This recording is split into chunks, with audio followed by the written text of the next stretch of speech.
Well, many thanks for making time to be with us here on Lookuptv.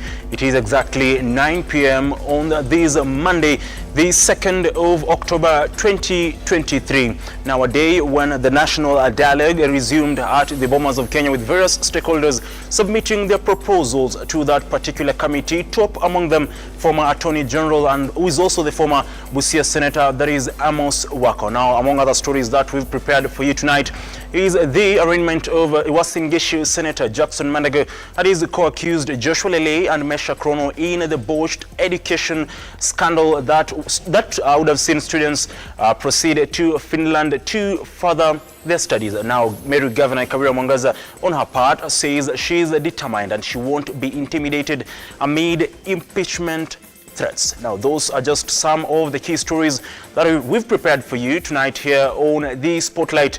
First of all, let's have a look at what's making headlines.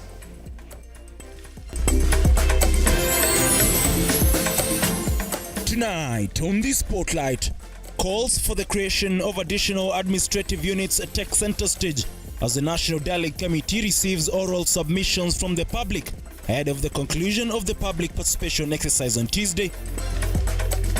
Walking in the corridors of justice, 202 to testify against Governor Mandago and his co-accused in the Finland education saga case. And Nandi Senator Samson Cherargei protests the National Dialogue team's decision on his oral submissions. Or remember, you can watch this bulletin on Facebook and YouTube at Lookuptv.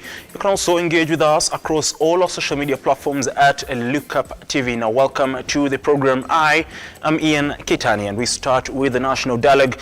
And former Attorney General Amos Wako wants the IEBC servers to be made accessible to all Kenyans and everyone as soon as the final declaration of the presidential results are made. And his submissions to the National Dialogue Committee sitting at Bomas of Kenya, Wako is also the former Busia Senator, said the law should be enacted so that it becomes automatic for the servers to be opened. As Stanley Lugari now reports, the former senator also wants the Senate to be given the authority to approve bills to be discussed in the National Assembly. As the public participation in the National Dialogue talks reaches home stretch on Monday before its conclusion on Tuesday, the call for creation of more administrative units took center stage. On Monday, former Attorney General Amos Wako appeared before the committee with, among others, a proposal to empower the Senate with authority of approving bills to be discussed in the National Assembly, as well as supporting the creation of opposition and the Prime Minister offices. Mr. Chairman, your committee can even make proposals for amendment. Aquatic state and anything that undermines that should not be acceptable. But more important to me is that wananchi, the people, the sovereignty of this country rests in the people. And the people, you have gone to them and you have said that I'm now in this party, these are my programs, and on the basis of that, they have elected you. The former Busia Senator also admitted to a mistake during the formulation of extra counties, where Kitui missed on the opportunity in the process, sentiments concurring with the recommendations of Kitui Senator Enoch Wambua, who claimed the region should be added as a county to bring services closer to the residents. Argument that there are people that have huge populations and small pieces of land, in my case, does not arise, because then what you lose in landmass, you gain in population. The Public Service Commission has admitted before the committee with its stand against the sensitive issue of tax increment, suggesting an audit in tax increases such as affordable housing to reduce the burden that continues to be disastrous to those in the employment sector. The information we have here, this 1/3 has been progressive from time immemorial. I can remember, I've worked in the civil service for 39 years. I can remember a time I've been above 1/3. Because every time you finish servicing your mortgage, your car loan, your furniture, SACCO, you name it, you take another one. Earlier, the Homa Bay Interface Community Health Desk Group, during their submissions, wanted the presidential vote tallying at Bomas abolished. proposing a reduction in tax levies to be done through the National Assembly, while the issue of reducing prices of petroleum products remain top on their list. Darling, that is what brings me to tell you about this. We have 47 counties, and this will bring the aspect part of the electoral colleges. So if we have like 64,000 polling stations in the entire republic, and Presidential A has got 50,000, definitely he is supposed to be declared the president. The group want help entrenched in the constitution, calling on government officials who pursue higher studies not to be funded by the body. The meeting is expected to come to an end tomorrow after receiving proposals and presentations from Kenya Kwanza and Azimio, before retreating to draft a report to be presented at the two houses.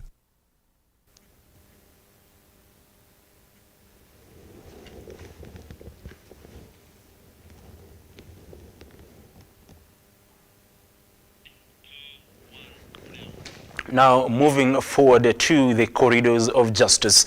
An Nakuru court has given the defense in the botched Finland education program case 60 days to prepare for trial, as 202 witnesses are expected to testify against Uasin Gishu Senator Jackson Mandigo and his co-accused. Mandigo, through his lawyers, of course, requested to be given 60 days to prepare for trial and go through the documents furnished by the prosecution. Early Monday morning, Uasin Gishu Senator Jackson Mandigo and his co-accused in the Finland education saga, Joshua Lele and Mesha Krono, made their way to the Nakuru law courts. The trio are accused of misappropriating at least 1.1 billion Kenya shillings, funds meant to finance hundreds of students from Uasin Gishu to further their studies in Finland.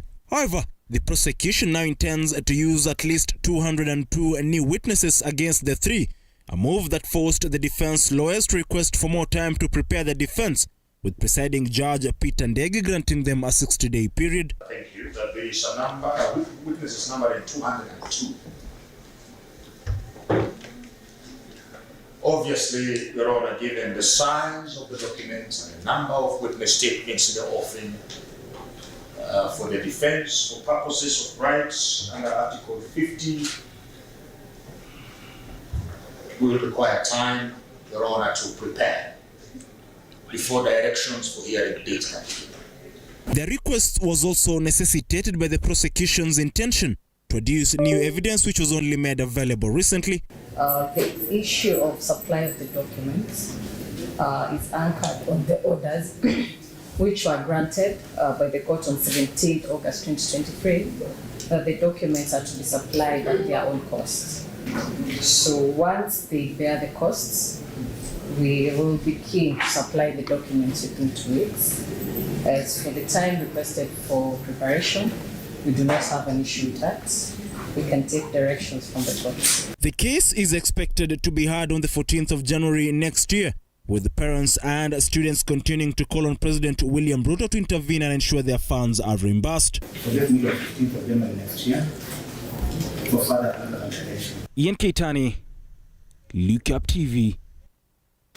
Now, moving forward, the Nairobi County Assembly has failed to account for at least 1.1 billion shillings spent in the financial year 2019 and 2020 when they appeared before the Public Accounts Committee. The report, which the committee had a mismatch of around 60 million shillings, which the committee says was stolen money.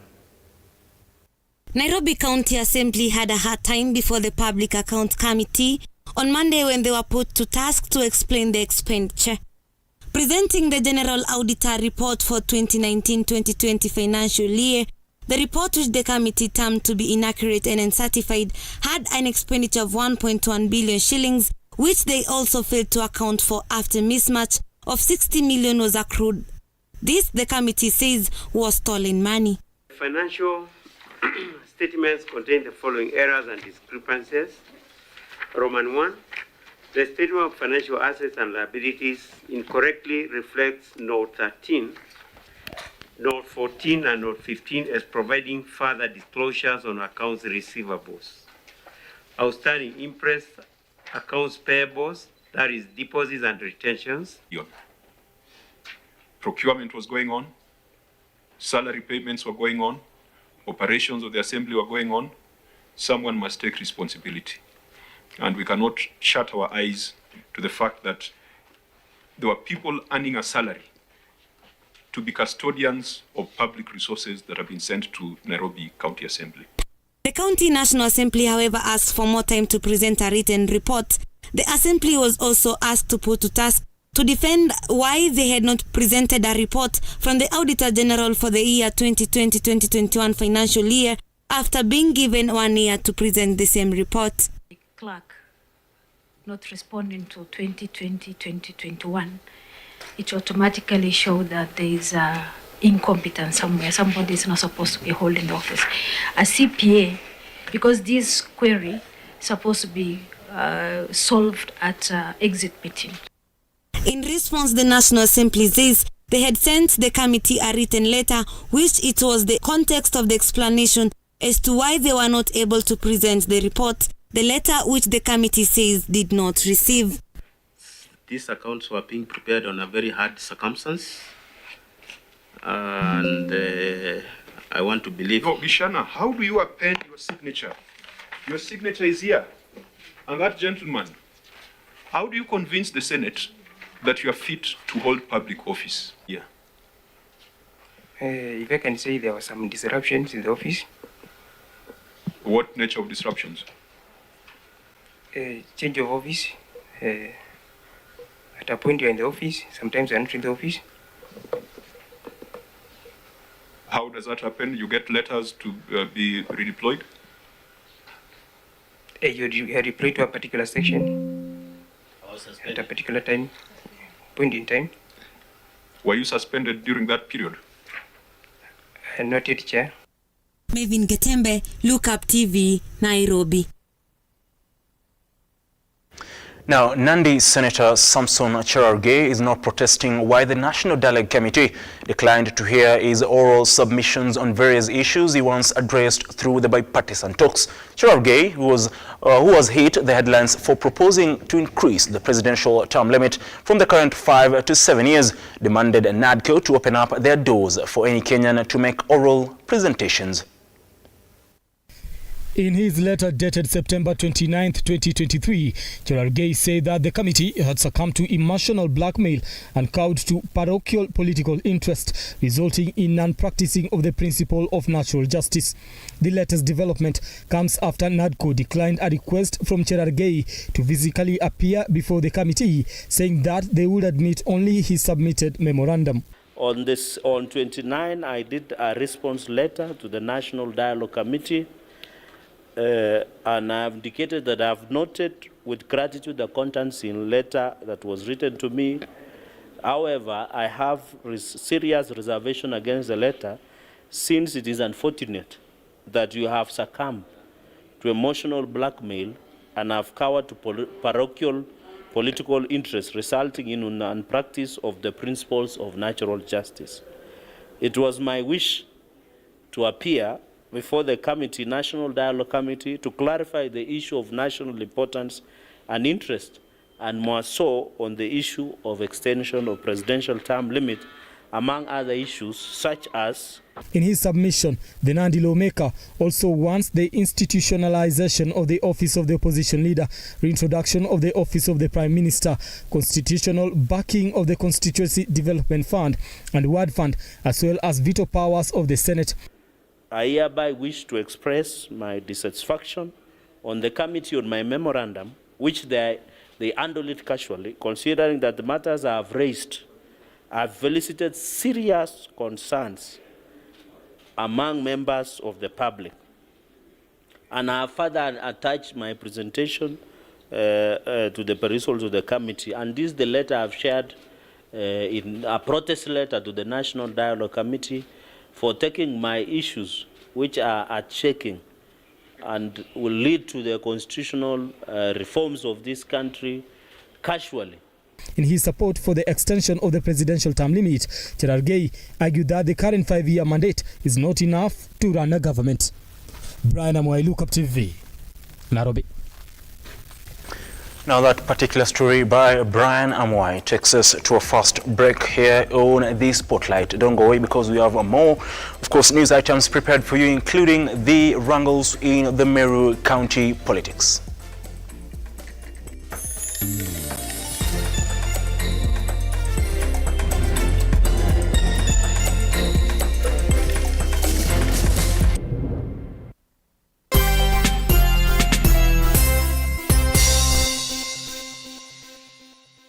Rafiki, toka mbele ya kamera nionekana niko Mkuru kwa Ruben. Na niko na mshindi wetu wa loto wa leo hapa Mkuru kwa Ruben. Unaitwa nani ndugu yangu? Steven Kinuthia. Umecheza loto kwa muda upi? Nimecheza kwa mwaka huu kianza kuanzia January. Kutoka Januari? Kuanzia January. Umecheza na hela ngapi hivi? Nimecheza na 100. Mnakumbuka nduru ulipiga pale kwa nyumba? Majirani walisema nini? Walikuwa wameshtuka sana. Amekuwa wazimu, amekuwa pongoni ama nini? Nikasema tu ni Mungu tu amefikisha. Mambo ikakuwa poa. Oye, siku yako ilifika. Niambie aje 1800 itakusaidiaje kwa maisha yako? Mimi kwanza ni kazi, napenda kazi sana. Alafu hiyo mambo ingine kwanza nitakuwa na hardware hata kubwa. Nitengeneze hardware, niweke stock. Alafu mambo mengine naachia Mungu. Na huenda kesho ikawa ni wewe tunatembelea kwa sababu loto inabadilisha maisha. Tunasema changing lives. Ama aje watu wa Mkuru kwa Ruben. Nakwambia changamka, cheza loto. Over 18s only. Gaming can be addictive. Play responsibly. This message has been approved by the BCLB. Are you a civil servant and looking for a financial breakthrough? You can now apply for the salary check-off loan from Juhudi Kilimo, a solution that is available for salaried employees that have a check-off agreement with Juhudi Kilimo. All you need is 3 months latest payslips, a copy of your national ID, one recent colored passport photo and your KRA PIN. For more information, call us today on 0709 692 000 or send an SMS to 20103 at no charge. Juhudi Kilimo, investing in farmers, transforming lives.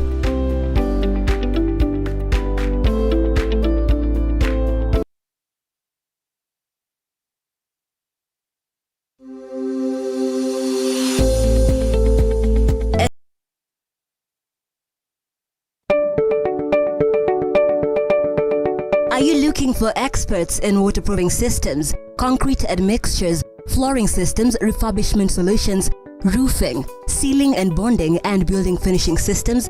Look no more, as Sika Kenya got you covered. With over 113 years of experience, we offer our customers a comprehensive one-stop shop experience and the best technical support.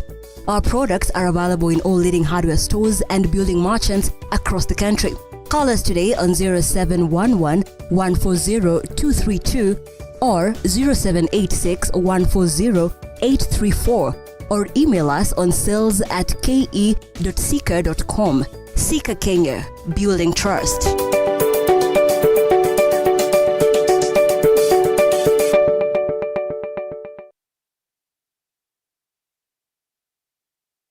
We got good news for you. You have the opportunity to win up to 100,000 shillings cash money from Kuza Bees. It's easy to participate. Just open M-Pesa, Lipa na M-Pesa, account number 825454, account name right, Lookuptv, then deposit 99 shillings only. Remember, the more you participate, the more the chances of winning. Hurry now and be one of the winners of the Daily Cash Awards.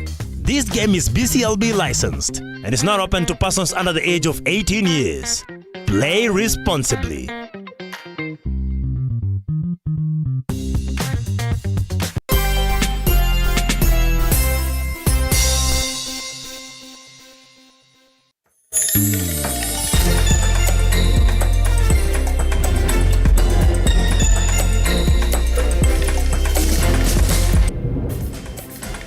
Now, thank you very much for staying with us. Moving forward, Meru Governor Kawira Mwangaza has asked leaders outside Meru County not to interfere with the Meru County rivals.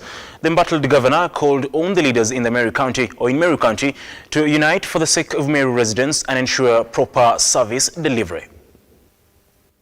Governor Kawira Mwangaza finds herself in a familiar yet hostile territory with a section of members of County Assembly calling for her ouster for the second time in her first year in office. Unlike yesterday when Governor Mwangaza skipped a Thanksgiving service graced by Deputy President Rigathi Gachagua, the first-time county chief was today present during the launch of the county industrial park, blaming a few political leaders for tribulations while noting that she won't be intimidated despite the impeachment threats. Hata hii kitu kidogo unasikia mheshimiwa waziri. Ile kidogo tu unasikia ni few leaders. Na tunaomba kwa heshima tusiingiliwe na watu wa nje. Tupewe nafasi yetu kama county government of Meru, tusaidie watu wetu. Ili niweze kusaidia watu wa Meru, watu zaidi ya 230 ambao walitokezea asubuhi wakapiga kura.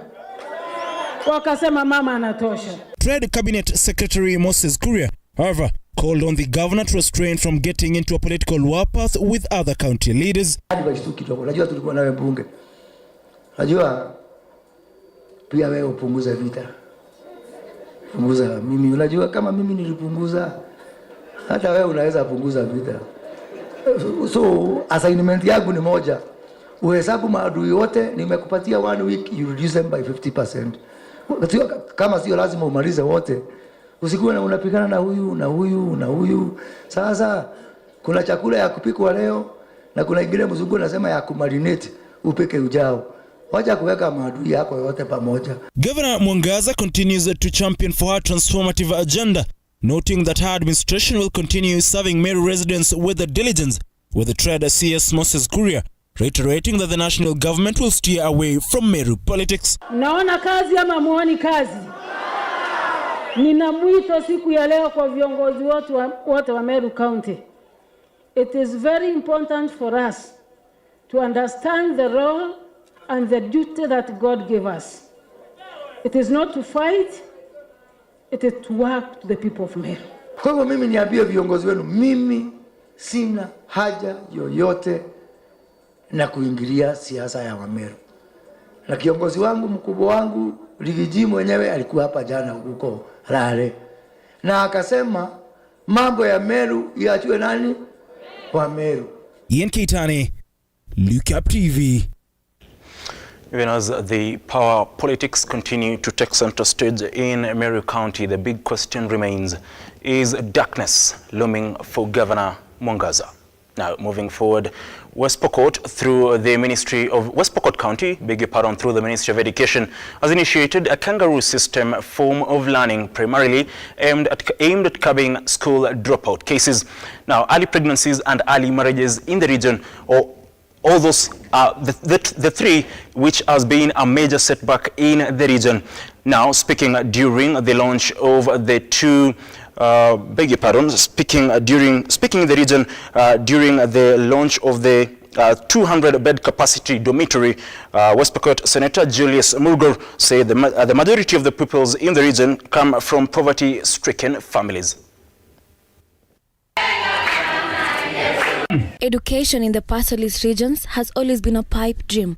Most of the time, insecurity, lack of proper resources, and schools located far away always stand between access to education and many who desire the education itself. But now, there is home for those thirsty for knowledge after the adoption of the kangaroo boarding system of education, an initiative that is a collective responsibility, getting support from the community itself. Baru Primary School head teacher Caroline Simiyu stated that together with parents, they proposed the school to be turned into a boarding school in order to help learners who live far away. Kwa hivyo tuliongea tu na wazazi wakatukubalia kwamba kwa sababu ya umbali watoto wetu wawe wakilala shuleni, na tukapewa hili bweni ili wapate mahali kwa kulala kwa sababu walikuwa wanalala madarasani. Speaking during the launch, West Pokot Senator Julius Mulgor urged the government to bring food to the schools and also feed the locals. Kwa hivyo tunahimiza serikali itusaidie kwanza kuleta vyakula kwa mashule, alafu pia kulisha raia. Asante. Milka Chepkus, a class 8 pupil, stated the main issue affecting the girls in school was lack of pads because they used rags as substitutes.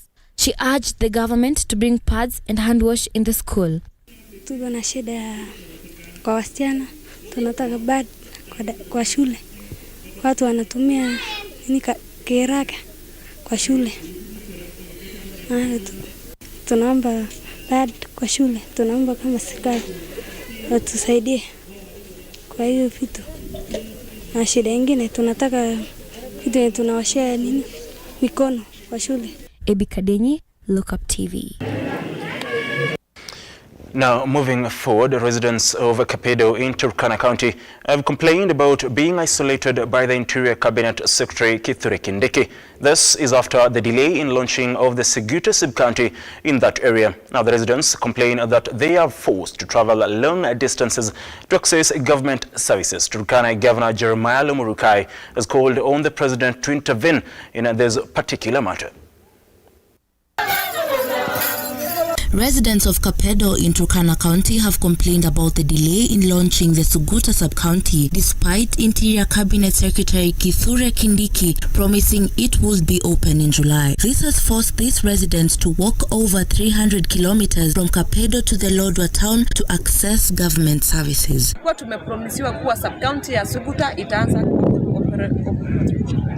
kuoperate.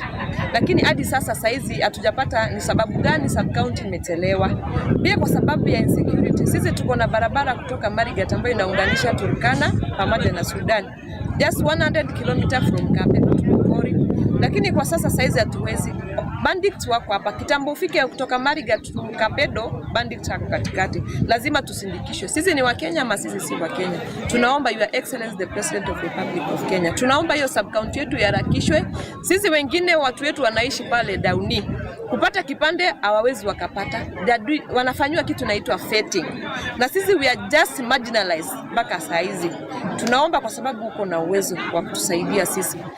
Sub-county ianze, watoto wetu pia wapate kazi kwa urahisi. In addition, Governor Jeremiah Lomurukai and Turkana leaders, including Deputy Commissioner of Eastern Turkana Moses Karweke, have asked the President to intervene in this matter and assure citizens that the Seguta sub-county will be opened soon. Mimi kama gavana wa Turkana, nauliza rais wetu ambaye tunamheshimu, atusaidie sisi kuzuia wezi, those encroachers, wasiingie kwa ardhi yetu, kwa sababu eti ardhi yetu yuko na rasilimali nzuri mingi katika vale yetu.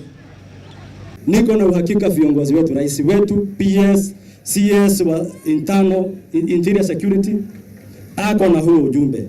Ile kitu mimi mwenyewe leo hii nitahakikisha kwamba ujumbe tena umewafikia ya kwamba wananchi wa hapa Seguta, wananchi wa hapa Kapedo wanahitaji sub-county yao ikuwe operationalized kwa haraka na kwa wepesi. Bridget Agola, Lookuptv. Thank you very much, Bridget Agola. Now, members of the Kikuyu Council of Elders are calling on elected leaders from Murang'a County to shun divisive politics and unite for the benefit of the entire community. The elders have expressed concerns over some incidences where a section of elected leaders and their followers have resorted to use social media platforms to insult others. In Murang'a County, the elders led by their chairman Wachira Kiago now say that the difference among political leaders, if not checked, may escalate and cause divisions among residents. The elders spoke during a ceremony at Kahuro grounds where they referred to the bitter exchange between followers of Murang'a County, Woman Representative Betty Maina, and those of Maragua MP Mary Waithera, who are now accusing Water Cabinet Secretary Alice Wahome for doing little to ensure Murang'a residents get water. Bona vile community yetu inatakikana kuendelea. Sile kitu tugehizi na kuuliza watu wetu. Kwanza umoja ni wa maana sana.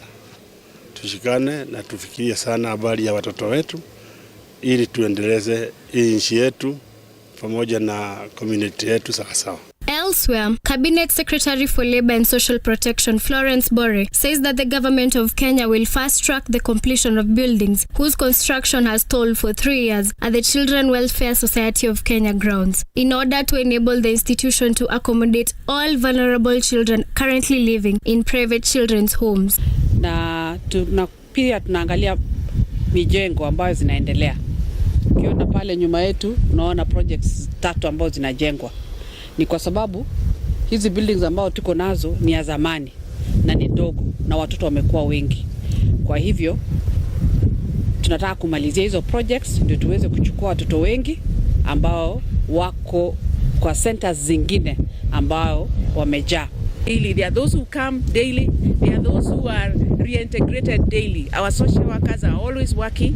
We are always working with my colleagues to integrating children back to their families, and we are always receiving children from various government departments that deal with children in one area or another. Finally, Kenyans have been urged to embrace herbal medicines in a bid to fight various ailments affecting many people across the country. The government has also been called upon to recognize and regulate traditional doctors.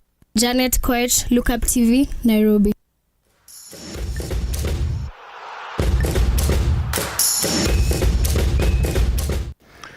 Now let's get sporty. The Kenya national football under-20 football team Rising Starlets has entered their second day of residential training to prepare for their second round of the two-legged FIFA World Cup under-20 qualifier against Angola. The Rising Starlets will lock horns with Angola on Sunday at Nyayo National Stadium before traveling to Luanda on the 14th of October this year for the second leg match.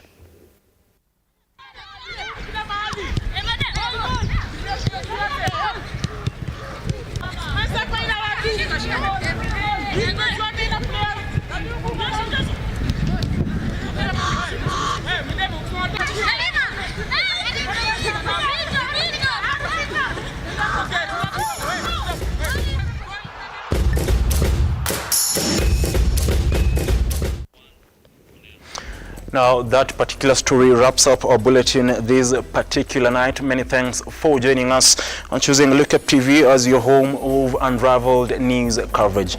Now, to the team behind the scenes, led by my producer Brian Amwai, and everybody who made this a success, led by our director Paul, Sean, Simon, Alvin, and Dan here in studio, without forgetting Nasha on our digital desk. And Kemi, many thanks. Do have yourself a lovely night, and like always, God bless.